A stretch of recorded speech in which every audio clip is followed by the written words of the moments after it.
And first at 5, anyone within 100 miles of Hurricane Laura's projected cone needs to take precaution as the storm heads towards the Gulf Coast. This was a message from Governor Greg Abbott today. Today, the governor announcing several evacuation sites across the state, including one right here in San Antonio.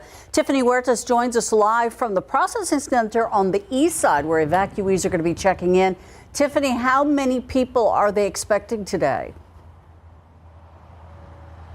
Ursula, a spokesperson with the San Antonio Fire Department, says they're expecting under 50 people to arrive at this location. Take a look at this setup at the 200 block of Gambler Road. This location opened at 3 p.m.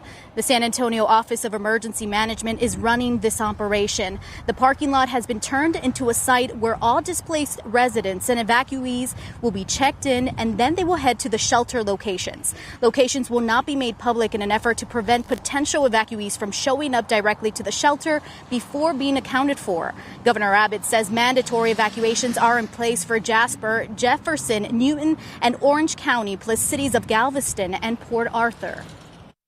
If people do not want to go to one of these evacuation locations, they can seek and go to countless hotel and motel locations. Actually, a hotel motel location is a good type of location when evacuation or evacuating during a pandemic.